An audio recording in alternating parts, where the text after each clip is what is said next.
오늘 함께 나눌 말씀은 느헤미야 11장 1절에서 6절까지 말씀입니다. 한 절씩 교독하겠습니다. 백성의 지도자들은 예루살렘에 거주하였고 그 남은 백성은 제비 뽑아 10분의 1은 거룩한 성 예루살렘에서 거주하게 하고 그 10분의 9는 다른 성읍에 거주하게 하였으며 예루살렘에 거주하기를 자원하는 모든 자를 위하여 백성들이 복을 빌었느니라. 이스라엘과 제사장들과 레위 사람들과 느디님 사람들과 솔로몬의 신하들의 자손은 유다 여러 성읍에서 각각 자기 성읍 자기 기업에 거주하였느니라. 예루살렘에 거주한 그 지방의 지도자들은 이러하니 예루살렘에 거주한 자는 유다 자손과 베냐민 자손 몇 명이라. 유다 자손 중에는 베레스 자손 아다야니 그는 우시아의 아들이요 스가랴의 손자요 아마랴의 증손이요 스바디아의 현손이요 마할랄렐의 오대손이며 또 마아세야니 그는 바룩의 아들이요 골호세의 손자요 하사야의 증손이요 아다야의 현손이요 요야립의 오대손이요 스가랴의 육대손이요 실로 사람의 칠대손이라. 예루살렘에 거주한 베레스 자손은 모두 468명이니 다 용사였느니라. 아멘. 네, 여러분 오늘 본문은요 다시 예루살렘 성을 완공했던 그때의 이야기로 다시 돌아갑니다. 저희가 지난 3주간 완공 후에 8장에서 10장까지 공동체에 어떤 영적인 부흥이 일어났었는지를 살펴봤었죠. 그런데 오늘 말씀은 다시 그 부흥이 일어나서 이렇게 말씀을 들으면서 울고 회개하고 그 다음에 하나님께 구별된 삶을 살아야 된다, 이런 부흥 운동이 일어난 딱 그 시점에 성벽을 완공했느니라 했던 그 말씀에서 이어지는 또 말씀으로 보면 되겠습니다. 7장 4절에서 우리가 이렇게 읽었었죠. 그 성읍은 광대하고 주민은 적고, 성읍은 크고 광대한데 거기 사는 주민이 적고 가옥이 미처 건축되지 못해서 텅 빈 성처럼 이렇게 돼 있었다. 그러면서 느헤미야가 이 예루살렘이 이제 성전이 있는 우리의 성을 지켜야 되는데, 하나님 나라 공동체를 지켜가야 되는데 여기에 살 사람이 필요한데 어떻게 하면 좋을까? 이걸 이제 기도하던 중에 뭘 발견했었냐면 1차 귀향민들의 족보를 발견했었죠. 이것과 현재 우리 중에 귀향민들의 어떤 인구 조사한 것을 비교해서 누가 어디에서 살면 좋을지를 결정하면 좋겠다, 이런 근거 자료를 삼을 수 있었습니다. 기억나시나요? 느디님 사람들, 믿음을 선택하기 위해 포로의 신분으로 다시 돌아오려고 했던 사람들, 공동체를 세우기 위해 돌아와서 상처받을 거를 각오하고 돌아왔던 사람들, 여러 사람들 우리가 살펴본 적이 있죠. 그 족보를 다룬 뒤에 지난 3주간에 걸쳐서 8, 9, 10장에서 영적 부흥을 한 주 봐왔던 것입니다. 이제 다시 11장에서는 7장 4절에서 멈추었던 그 일을 다시 하는 거예요. 이 성읍을 완공했고 광대한데 이 성을 지켜야 되겠고 하나님의 공동체를 세워가야 되겠는데 사람이 없는데 어떡할까? 이 문제를 해결하는 게 이제 11장입니다.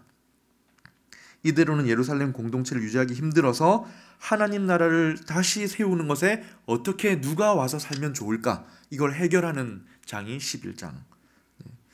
쉽지 않겠죠. 완공되었습니다. 그래서 치안이 좀 안정되었지만 이 사람들이 성벽 짓는 내내 뭘 당했습니까? 주위에서 자꾸 쳐들어왔잖아요. 그걸 경험한 사람으로서 비록 성벽이 완성됐지만 여기 들어와서 살면 저 사람들 또 찾아올 텐데, 저들이 또 공격할 텐데, 아직 방비 체계도 안 갖춰져 있는 이 예루살렘 성에 들어와서 살면 우리가 방어를 하는 군사가 돼야 되는데, 이런 여러 삶의 어려움들이 도사리고 있었기 때문에 쉽지 않은 상황에, 대부분이 꺼려하는 상황에 누가 와서 살게 할 것인가 정하는 본문입니다. 오늘 말씀을 통해서 하나님이 기뻐하시는 믿음에 대해서 잠시 살펴보려고 합니다. 여러분 다 믿음이 있으시죠? 정도의 차이가 있고 수준의 차이가 있겠지만 믿음이 있으시죠? 살아 움직이는 믿음이 무엇일까? 정말 하나님께서 찾으시는 믿음은 무엇일까? 하나님의 기억에 남는 그 참된 믿음은 어떤 모양일까? 이런 것들을 오늘 말씀을 통해서 좀 살펴보려고 합니다. 자, 첫 번째로 살아 움직이는 믿음은 어떤 믿음일까요? 하나님께서 정말 기뻐하시는 믿음은 어떤 믿음일까요? 하나님의 기억에 오랫동안 남는 그 믿음은 어떤 믿음일까요? 듣고 살만 찌는 믿음이 아니라 살아 움직이는 믿음이 어떤 믿음일까요? 그것은 바로 말씀을 듣고 깨닫고는 행하는 믿음입니다. 하나님이 내게 마음을 주시면요, 깨달으면 행하는 믿음이에요. 아, 하나님 이걸 원하시는구나 라는 것을 알면 그대로 마음에 묵혀두는 게 아니라 행하는 것이 살아 움직이는 믿음의 첫 번째입니다. 지난 말씀에서 본 것처럼 이스라엘 백성들이 하나님 말씀을 오랜만에 들었어요. 모세오경을 장작 6시간 동안 들었습니다. 그러면서 어떻게 했습니까?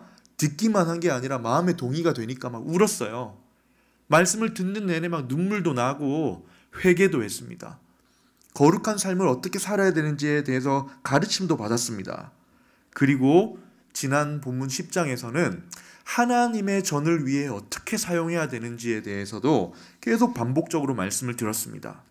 자, 말씀을 이 정도 듣고 회개하고 눈물 흘리고 마음에 감동이 왔으면 이제 뭐 할 차례입니까? 움직일 차례죠. 네, 행할 차례입니다. 그 주신 감동을 따라서 그 깨달은 믿음을 근거로 해서 행할 차례입니다. 이게 살아 움직이는 믿음의 첫 번째입니다. 오늘 본문 2절에 나와요. 그런 사람들이.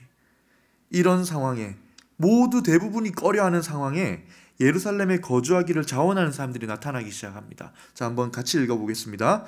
예루살렘에 거주하기를 자원하는 모든 자를 위하여 백성들이 복을 빌었느니라. 굉장히 소수인 것 같습니다. 아무튼 소수지만 그 영적 부흥이 일어날 때 말씀을 듣고 우리 하나님의 성전이 여기 세워졌고 앞으로 우리가 구별된 삶을 살아야 되고 이런 말씀을 나누고 듣고 기도하면서 힘들고 꺼려지지만 쉽지 않지만 아무도 가지 않으러 가지만 내가 가야 되겠다 라는 자원하는 마음을 가진 사람들이 일어나기 시작한 겁니다. 살아 움직이는 믿음은요, 말씀을 듣고 그냥 마음에 동의만 하는 것이 아닙니다. 맞죠. 맞습니다. 다 알아요. 이게 믿음이 아닙니다. 그렇군요. 그러면 제가 뭘 해야 할까요? 라고 행하는 데까지 가는 게 살아 움직이는 믿음이 아닌가 생각합니다. 그러지 않으면 유익이 없어요. 생명의 삶 하면서 한 번씩 예로 드는 이야기가 있는데요. 1990년대에 이제 한창 에어로빅이 유행할 때가 있었습니다. 그때 한 목사님이 에어로빅 비디오를 사신 거예요. 그래서 살 좀 빼보려고 샀겠죠. 어떤 내용인가 싶어가지고 집에 가지고 한번 틀었는데 너무 재밌는 거예요. 그래가지고 아내를 불렀습니다. 여보 여기 앉아보라고. 그리고는 한 번 더 본 거예요. 너무 재밌어서. 그리고 보고 저녁 식사를 했는데 마침 딸이 학교 갔다가 들어오길래 야 여기 앉아보라고. 소파에 앉아가지고 세 명이서 에어로빅 비디오를 한 번 더 본 거예요. 재밌다고. 살이 빠졌을까요? 안 빠졌을까요? 이럴 때 꼭 빠졌다고 생각하는 이상한 분들이 계신데 그렇게 믿고 싶지만 안 빠지죠. 에어로빅을 해야 빠지는 거죠. 에어로빅 비디오를 10번 본다고 해서 살이 빠지지 않습니다. 오히려 밥 먹고 소파에 기대에 앉아있는 동안 쪘겠죠. 말씀을 듣고 그냥 마음에 동의만 하는 거는 이런 겁니다. 잘하네. 나 살 빼야 되는데. 저렇게 하면 나도 살 빠질 수 있어. 아멘. 이렇게 하고 그냥 소파에 앉아 있는 거예요. 에어로빅 비디오를 봤으면 해야 되겠구나. 이게 하는 거예요. 그래야 유익이 있는 거죠. 듣고 마음으로 동의한 말씀을 자원하는 마음으로 행동에 옮긴 사람들, 그 사람들이 오늘 2절에 나온 사람들입니다. 모든 백성들이 그들을 위해 복을 빌어 주었습니다. 자, 하나님 말씀을 듣고 포로 귀한 이후 처음으로 내가 누군지를 깨달았어요. 하나님이 나에게 원하시는 모습은 이게 아니었구나. 회개했습니다. 하나님 우리에게 성전 공동체를 허락하셨구나. 성전을 위해 살아야 되겠구나. 여러분 아시는지 모르겠지만 성전에서라는 말이 9번 반복됐다고 지난주에 들으셨죠. 거기서 그러면 그치는 게 아니라 이제는 행할 차례인 겁니다. 제가 예전에 이 사실을 정말 깊이 깨달은 적이 있어요. 족구를 제가 했었을 때 어떤 분이 이 토스를 올릴 때 제기 차듯이 차라는 거예요. 뭐 알겠다고. 야, 그러고는 그냥 하는데 잘 안 되더라고요. 근데 어느 날 제기 차듯이 하라고 하길래 한번 해봤어요. 진짜 되는 거예요. 제기를 차지 공을 찼더니 공이 쭉 위로 올라가더라고요. 그러면서 제가 기뻐했더니 제기 차듯이 차라고 했던 분이 저한테 화를 내시는 거예요. 내가 도대체 이때까지 몇 번 이야기했는데 이제야 알겠다고 하냐. 제가 그때 깨달았습니다. 알겠다고 생각했는데 아니었구나. 제기 차듯이 차야 되는 거 아는데 안 해보면 몰랐던 거구나. 이때까지 안다고 생각했어요. 제기 차듯이 차면 되는구나. 되겠지. 언젠가 되겠지. 근데 안 했던 거죠. 근데 한번 해봐야 되겠다고 했더니 되는구나. 이렇게 된 겁니다. 족구에서 아주 큰 깨달음을 얻었습니다. 믿음도 그래요. 그냥 지식적으로 아는 정도가 아니라 깨달으면 해보게 되어 있습니다. 하나님이 부르시고 우리에게 헌신을 원하실 때 그렇게 하면 하나님이 우리를 통해 일하시고 은혜 주신다. 다 아시잖아요. 그런데 그것을 깨닫고 행하는 믿음이 살아 움직이는 믿음이다는 겁니다. 큐티할 때도 마찬가지입니다. 아무리 묵상을 깊이 하고 논리정연하게 기록하고 정리하고 내가 느낀 점 정리하고 이렇게 막 해도 행하지 않으면 내 믿음이 안 되는 거죠. 이건 해야 되겠다. 이렇게 해봐야 되겠다. 그 깨달은 말씀을 행할 때 그게 내 삶이 되는 것입니다. 이스라엘 사람들 중에 이렇게 살아 움직이는 믿음들이 있었습니다. 말씀을 듣고 울고 회개하는 자리에 머물지 않고 내가 가야 되겠다라고 자원했던 사람들. 예루살렘을 위해, 거룩한 성 예루살렘을 위해 내가 가야 되겠다라고 행했던 사람들이 있었던 겁니다. 쉬운 일이 아니었어요. 자, 뭐가 어렵습니까? 치안이 불안하지 않다 해도 계속 쳐들어올 게 뻔해요. 그리고 이미 수십 년을 정착해 온 곳을 떠나야 합니다. 떠나야 돼요. 이웃도 떠나야 되고 집도 버리고 떠나야 돼요. 가서 다시 집을 짓고 살아야 됩니다. 정말 공동체를 위한 헌신이었던 거죠. 11조를 드리는 것, 수입의 10분의 1을 드리는 것, 그건 괜찮을지 모르겠지만 이거는요, 자신을 통째로 드리는 거였어요. 쉽지 않죠. 언제 공격을 당할지, 어떤 어려움이 있을지, 어떤 환경일지 모르는 상태에서 가는 겁니다. 그런데 왜 자원합니까? 저는 믿음이라고 생각합니다. 특별히 이들에게 용기가 있어서가 아니라 믿음이라고 생각합니다. 하나님이 그들을 통해 하나님 세계를, 공동체를 회복시키실 것을 믿었기 때문에 이미 정착한 땅에서 아쉬움 없이 편안하게 살 수 있지만 하나님 계신 성전 곁으로 그 성전에서 예배드리는 공동체를 세우기 위해서 헌신한 것이죠. 자원하는 마음으로. 아무 유익이 없어 보이지만 지금 당장 간다고 해서 세상적인 유익이 지금 당장 없어 보여요. 하지만 믿음으로 그 길을 자원해서 가는 겁니다. 그들을 향해 이스라엘 백성들이 복을 빌어줬던 것입니다. 여러분, 우리의 믿음은 어떻습니까? 자, 이게 중요하죠. 지금 우리의 믿음은 어떤가? 이것이 중요합니다. 나는 말씀을 듣고 마음으로 동의만 하고 그치는 믿음은 아닌지 돌아봐야 합니다. 말씀을 들을 때 동의가 안 되면 더 문제지만 동의는 된다면 깨닫고 행해야 합니다. 그래야 살아 움직이는 믿음이 되고 그 믿음이 내 삶이 되는 거예요. 그럼 무엇을 할 수 있을까요?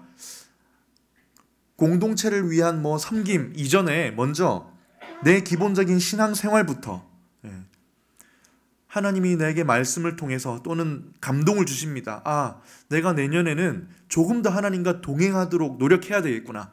이 연말을 보내면서 내가 외로워하지 않고 이때 조금 더 기도하는 자리에 가야 되겠구나. 이런 마음을 주시면요, 행하는 겁니다.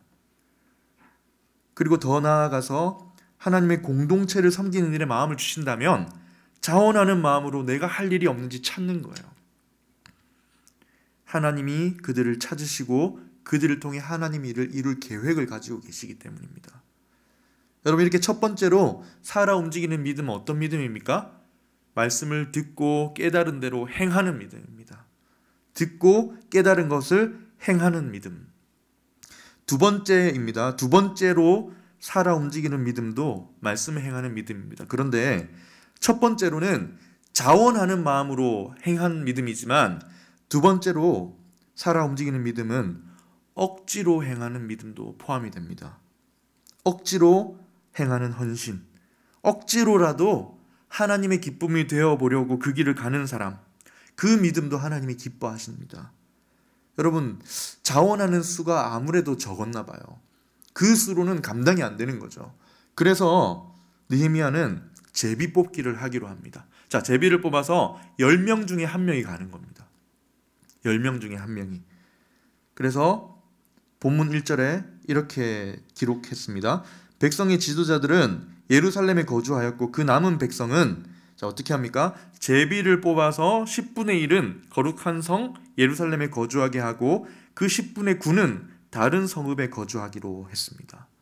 10분의 9는 아마 농사를 지어야 하니까 거기 또 필요하겠죠, 사람들이. 근데 10분의 1은 제비 뽑기에서 걸리면 가야 되는 거예요. 구약 성경에서는 이 제비 뽑기가 자주 사용됩니다. 하나님의 뜻을 구하는 수단으로. 지금은 그러지 않지만 그 당시에는 하나님의 뜻을 구하는 수단으로 자주 사용됐어요. 그래서 제비뽑기를 통해 결정이 되면 백성들의 마음에도 하나님의 뜻으로 받아들이는 게 조금 용이했습니다.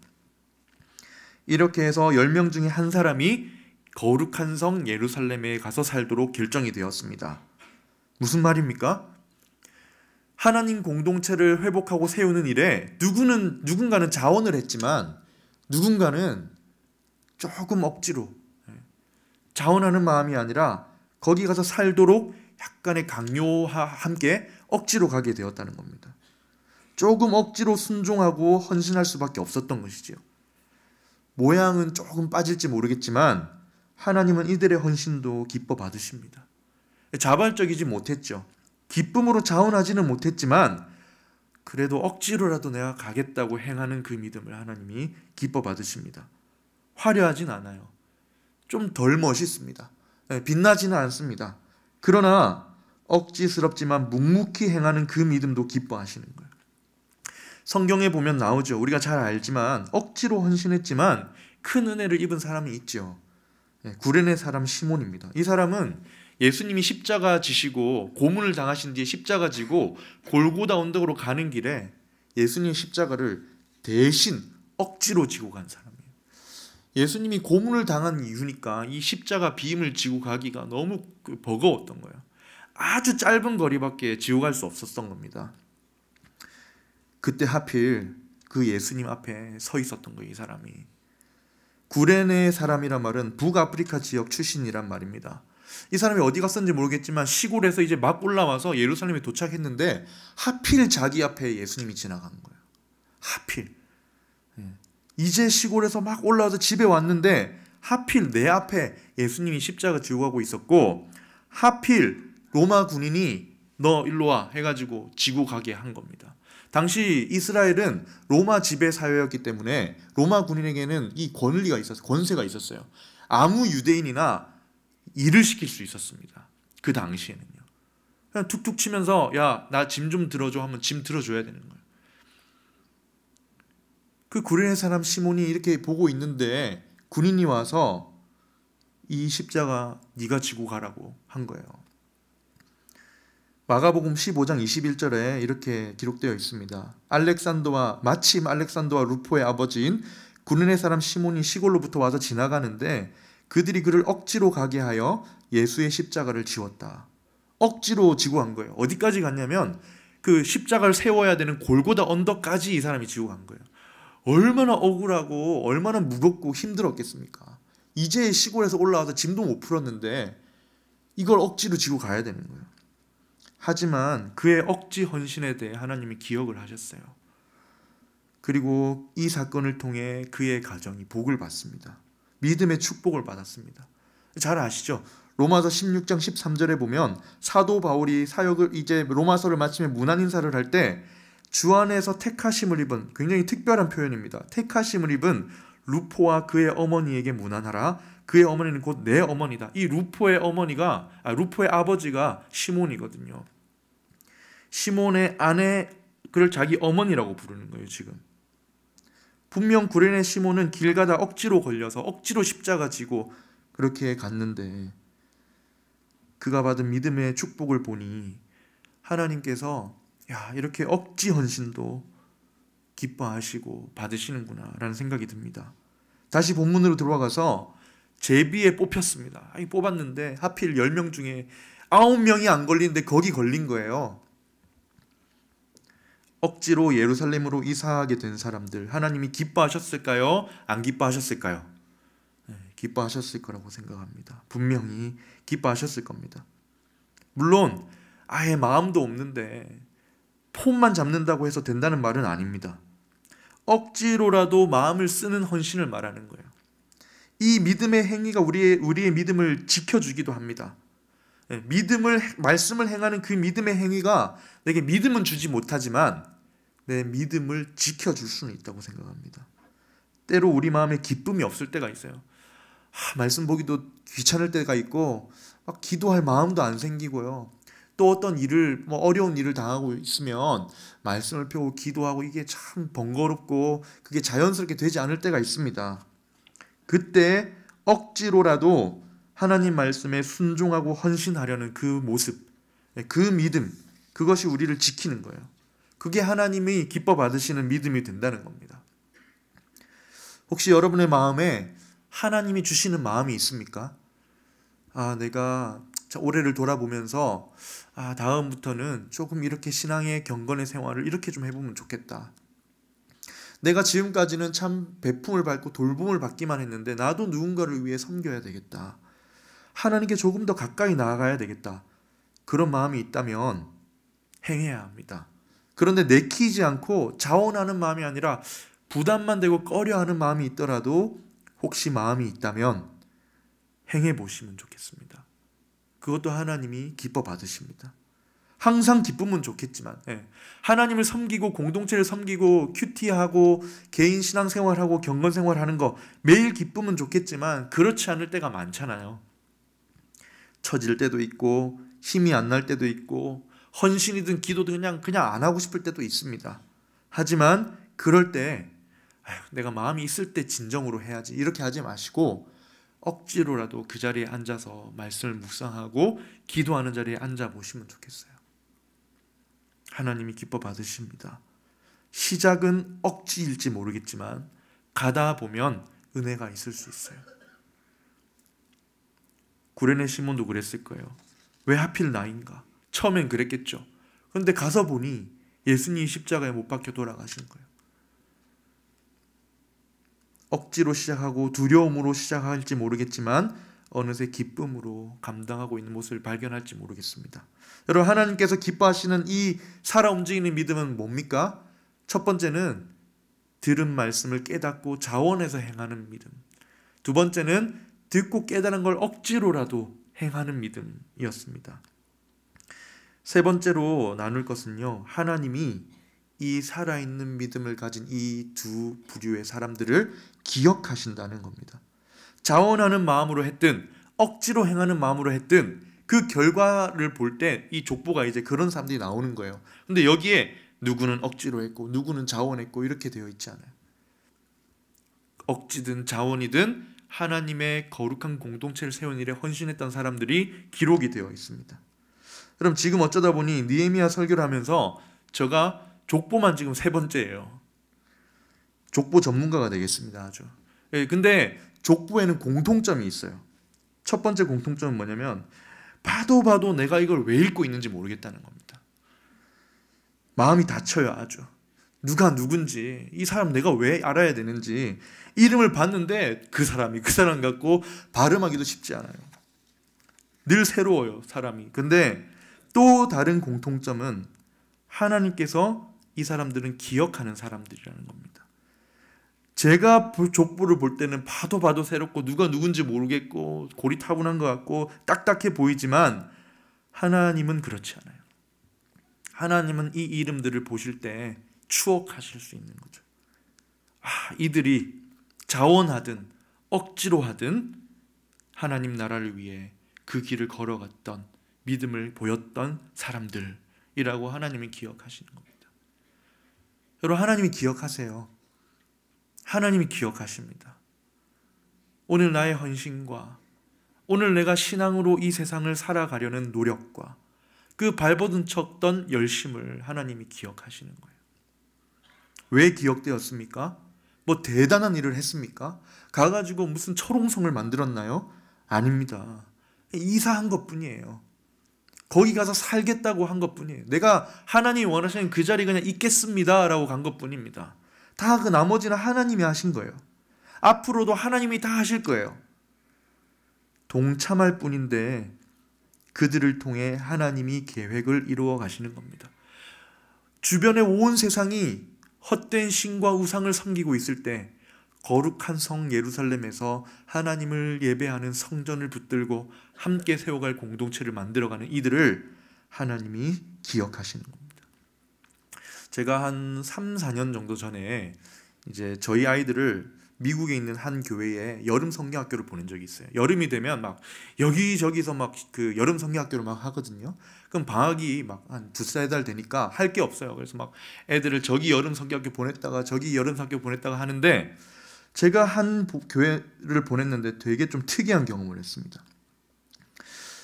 집에서 조금 한 30분 떨어져 있어서 제가 운전을 해서 보내주고 마칠 때까지 한 3-4시간을 기다렸는데요. 근데 그 교회는, 한 교회에는 젊은 사람이 없는 건지 일하러 갔는지 그 여름 성경학교 어린이 스태프들이 대부분이 할아버지 할머니들이었어요. 어린이 여름 성경학교인데 그 반모임을 인도하는 선생님 한 분 외에는 제가 본 분들은 다 할머니 할아버지들이었습니다. 사실 보고 있는 제가 걱정이 될 정도로, 저분 쓰러질까봐 걱정이 들 정도로 진짜 연세 드신 분들, 그냥 정정한 할아버지 할머니가 아니라 진짜 좀 조심해서 나오셔야 되는 분들이 나와서 진행을 하시는 거예요. 할머니가 나와서 찬양 인도를 하는데 이분 찬양 인도 하시다가 곧 돌아가실 것 같은 느낌이 들 정도였어요. 저 옆에서 피아노 치시는 분이 귀가 잘 안 들리시는 것 같더라고요. 할아버지신데 이게 잘 안 맞아요. 신경도 안 쓰시고. 그 위태위태한 찬양이 끝나자 진짜 한 꼬부랑 할머니가 조심조심 나오시더니 인형극을 하시는 거예요. 애들 앞에서. 곧 돌아가실 것처럼 보였습니다. 진짜. 정말 신기한 경험이었어요. 이 어린이 여름 성경학교를 진행하는데 지금 곧 위험하신 분들이 한 분야 한 분야 맡아서 이렇게 진행하는 모습을 본 거죠. 지금 내가 딴 세상에 왔나라는 생각이 들 정도였습니다. 물론 한편으로는 젊은 사람들이 다 어디 갔기에 이렇게 되었나 할지 모르겠지만, 한편으로는 좀 마음이 좀 감동이 되었던 것 같습니다. 뭐 대단한 거 하지 못했고 기력이 없어서 뭐 큰 일은 하지 못했지만 이분들이 그래서 자기가 할 수 있는 거 하나 맡으신 거예요. 그 어린 아이들이 이 시간에 집에 있을 수 있고 딴 데 놀러 갈 수 있는데 교회에 나와서 하나님 찬양하고 말씀 듣게 하는 이 작은 일에 자기가 자원한 거죠. 기쁨으로 섬기는 모습, 그것이 참 감동이었던 것 같습니다. 이 정도 나이 되면 충분히 이제는 네 차례 아니냐 할 수 있잖아요. 이제 니들이 해라. 그런데 이분들은 어떤 이유인지 모르겠지만 헌신하고 있었습니다. 뭐 효율성은 모르겠어요. 그러나 하나님은 이분들을 기억하시겠다는 마음이 참 제게 많이 들었습니다.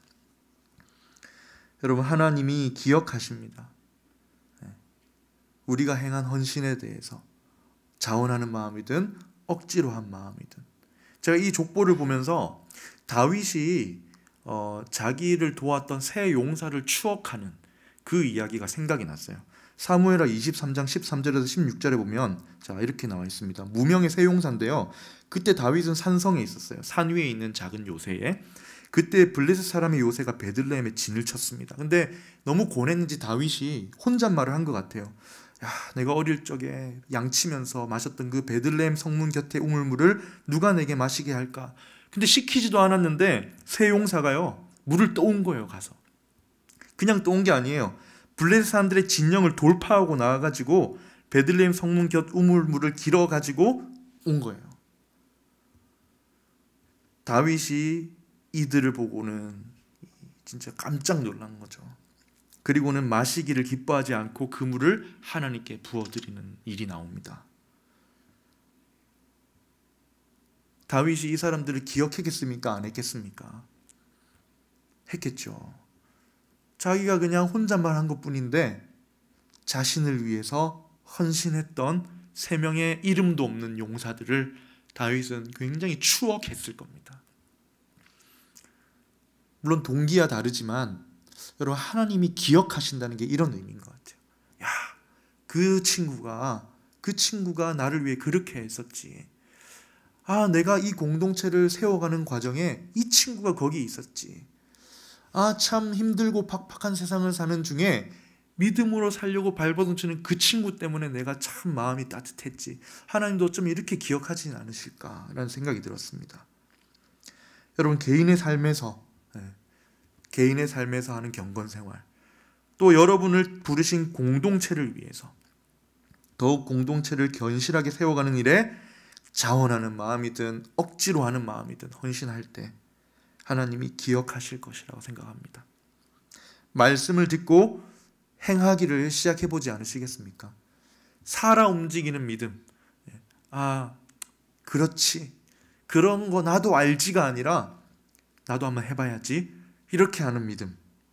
말씀을 듣고 마음을 주실 때 좀 막연해 보이고 억지스럽다라도 한번 순종하며 나아가 보지 않으시겠습니까?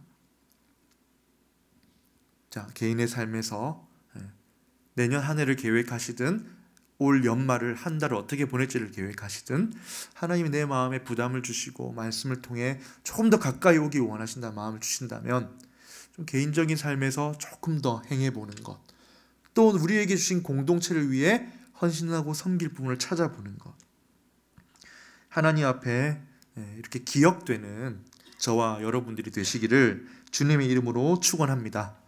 함께 우리 찬양하겠습니다. 나의 마음 받으소서 라는 찬양인데요, 이 찬양을 통해 주님 제 마음에 거하셔서 저희가 주가 기뻐하는 성전이 되게 해주십시오. 우리 그런 고백을 하나님께 드리겠습니다.